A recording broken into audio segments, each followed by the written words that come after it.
আকর্ষণ বাড়ানোর জন্য স্টাইলিশভাবে ঘোরাফেরা করছে।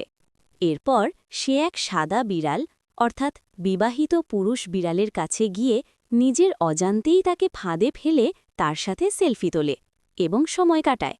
পরে সাদা বিড়াল ঘুম থেকে জেগে ওঠে এবং নিজের শরীরে আঘাতের চিহ্ন দেখে ভয় পেয়ে চিৎকার করে ওঠে। সে কিছুই বুঝতে পারে না। ঠিক তখনই কালো বিড়াল তার তোলা ছবি ও ভিডিও দেখিয়ে তাকে ব্ল্যাকমেল করতে শুরু করে এবং ভয় দেখায়। এরপর সে সেখান থেকে চলে যায়। এদিকে সাদা বিড়ালের স্ত্রী অফিস শেষ করে খুশি মনে বাসায় ফিরছিল। হঠাৎ কালো বিড়াল তার ফোনে সেই ভুয়া ছবি ও ভিডিও দেখায়। সবকিছু দেখে সে ভেঙে পড়ে এবং রাগে চিৎকার করে ওঠে। পরে সে বাসায় গিয়ে তার স্বামীর কাছ থেকে ভিডিও দেখিয়ে ভুল বোঝাবুঝিতে তাকে আঘাত করে এবং কাঁদতে কাঁদতে রাস্তায় চলে যায়। তার স্বামী তাকে বোঝানোর জন্য পেছনে দৌড়ায়। ঠিক সেই সময় পিছন থেকে একটি প্রাইভেট কার এসে ধাক্কা মারে এবং সাদা বিড়ালের ওপর দিয়ে চলে যায়।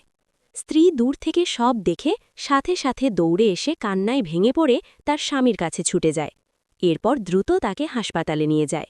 পরে স্ত্রী পুলিশের কাছে গিয়ে পুরো ঘটনা জানায়। পুলিশ সিসিটিভি ফুটেজ দেখে বুঝতে পারে এটি একটি ষড়যন্ত্র। এরপর পুলিশ কালো বিড়ালকে ধরার জন্য গাড়ি নিয়ে রাস্তা দিয়ে অভিযান শুরু করে। এখানেই ভিডিও শেষ হয়ে যায়।